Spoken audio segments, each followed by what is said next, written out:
રાજ્યના અમરેલી અને તેની આસપાસના વિસ્તારમાં જંગલી જાનવરો માનવ વસાહતમાં ઘૂસી આવે છે। આવા અનેક દાખલાઓ અને અનેક સમાચારો આવે છે ત્યારે એક નવી ઘટના પણ સામે આવી છે। આપને જણાવી દઈએ કે અમરેલી શહેરના એક વાડી વિસ્તારમાં એક દીપડો ખેતરમાં ઘૂસી આવ્યો હતો અને ખેતરમાં તે આમ તેમ આટાફેરા કરતો હતો ત્યારે અકસ્માતે તે ખેતરના કૂવામાં ખાબક્યો હતો। આ ઘટનાની જાણ વાડી માલિકને થતાં તેઓ ઘટના સ્થળે પહોંચ્યા હતા તો ત્યારબાદ આસપાસના ગ્રામજનો પણ મોટી સંખ્યામાં આ દીપડાને જોવા ઉમટી પડ્યા હતા। આ ઘટનાની જાણ વન વિભાગને કરવામાં આવતા વન વિભાગની એક વિશેષ ટીમ રેસ્ક્યુ સાધનો સાથે કૂવા પાસે પહોંચી હતી અને મહા મહેનતે આ દીપડાનું કૂવામાંથી રેસ્ક્યુ કરી તેને બહાર કાઢવામાં આવ્યો હતો। આપને જણાવી દઈએ કે અમરેલી અને તેની આસપાસના વિસ્તારમાં આ જંગલી જાનવરો સતત માનવ વસાહતમાં ઘૂસી આવે છે। થોડા સમય પહેલા એક બાળકનું પણ આવી જ રીતના દીપડાએ ફાડી ખાધો હતો ત્યારે તેનું મૃત્યુ થયું હતું તો અનેક લોકો ઉપર હુમલો કરતા અનેક લોકો ઘાયલ થયા છે તે પણ આપની સામે છે। કયું ગામ છે ને શું આ તમારી વાડીએ શું ઘટના બની હતી? મારું નામ નીતિનભાઈ ધીરુભાઈ કાબરિયા છે, અમરેલીના રહેવાસી છે। મારી વાડી કૈલાસ મુક્તિધામની પાછળ આવેલી છે, વાડી વિસ્તાર છે। એમાં આજ સવારે અમે આવ્યા ને ત્યારે અંદરથી અવાજ આવતો હતો એટલે જોયું કૂવામાં તો એક દીપડો અંદર પડેલો હતો અને એક દીપડી હતી।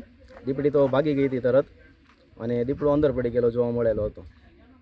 પછી તમે શું કર્યું? પછી જંગલ ખાતામાં જાણ કરી છે એટલે એ લોકો 9:30 જાણ કરી અને એ લોકો તરત આવી ગયા અને કલાક દોઢ કલાકનું રેસ્ક્યુ કરીને એ લોકો દીપડાને કાઢીને લઈ ગયા અહીંથી। અહીંયા વાડીએ અત્યારે કોણ કોણ રહેવામાં છે? કોણ રહે છે વાડીએ? રાત્રે તો કોઈ નથી રહેતું પણ અમારે વાડીના કાયમિક જે માણસો હોય છે એ લોકો અહીંયા આવે પણ સવારમાં આ બધું જોતા એ લોકો પણ ગભરાઈ ગયેલા હતા। બીજું એક સાંભળવામાં આવ્યું કે સાથે દીપડી પણ હતી? આ દીપડી હતી પણ એ વહી ગઈ હતી અહીંયાથી। આમ જોયું ખરું અમારા વાડીના માણસોએ કે 2 હતા, એમાંથી એક કૂવામાં પડ્યો અને એક વયો ગયો।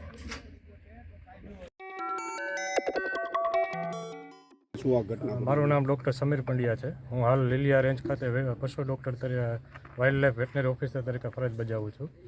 અમને સવારે અમારા અધિકારી દ્વારા મેસેજ મળેલ કે અહીં અમરેલી કૈલાસ ધામ મુક્તિધામ છે એની પાછળ વાડી વિસ્તાર છે તેમાં કૂવામાં દીપડો પડેલો હોય તો અમને 9:30 જાણ થતાં અમે ત્વરિત કામગીરીથી તમામ સ્ટાફ રેસ્ક્યુના સાધન સામગ્રી સાથે અહીં પહોંચેલ અને ત્વરિત તે કામગીરી કરીને 10:30 પોણા 11 રેસ્ક્યુ પૂર્ણ કરીને દીપડાને સહી સલામત કાઢી લીધેલ છે।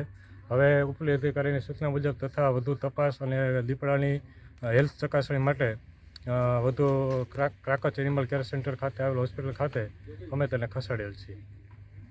ઓકે, जितेंद्र बांभणिया वनपाल अमरेली तरीके फरज बजावुं छुं।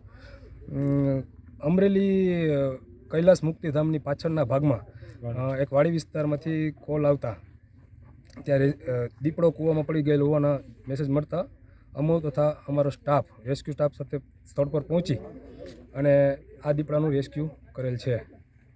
આ કેટલો ટાઈમ આવેલો છે? આ જે રેસ્ક્યુ જે કરવામાં આવ્યું કેટલો ટાઈમ? ઓછામાં ઓછો 9:30 જાણ થયેલ અને 10:30 11 પોણા 11 ની આસપાસ રેસ્ક્યુ પૂર્ણ કરેલ છે। આ દીપડાને હવે રેસ્ક્યુ કરીને ક્યાં પહોંચાડવામાં આવશે?